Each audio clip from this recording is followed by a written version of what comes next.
Idol, ito yung technique natin para mabilis magpisa yung eggs ng ating mga hens na naglimlim. So 19 days yung nagsta-start na to nagbibik yung yung tinutuka nila yung shell. Doon ako nagbababa ng tubig para malutong yung resulta para madaling magpisa. So ito yun mga idol. Idol, ito yun Mag-start na sila mag-crack automatic, baba natin dito sa tubig. Pero wag nyo lang, di yung makapasok yung tubig doon sa butas.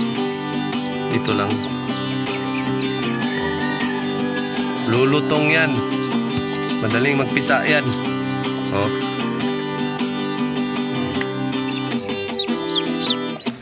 Tinataas natin ng humidity para crunchy yung pagpisa.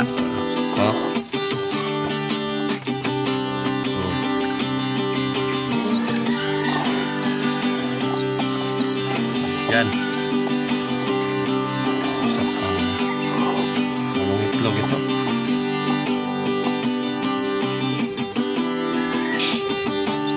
Ito na yun.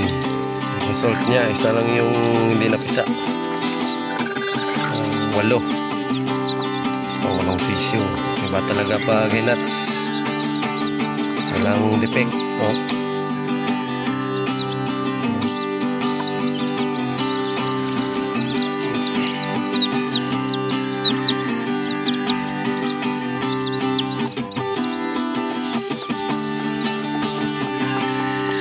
Ito naman na mga idol, ito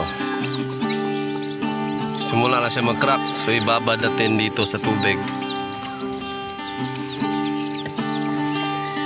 19 days old na ito, pero dyan ako nagbababad, start ng babad yung nagka-crack na sila, start na sila mag-crack, babad tubig na yan. Hindi pa ako nagbababad ng 18 days, baka biglaan. Ayan. Start na mag-crack.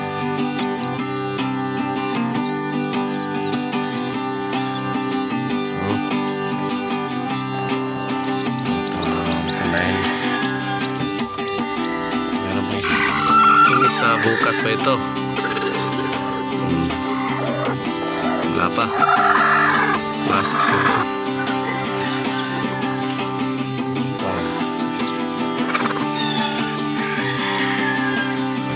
Sila.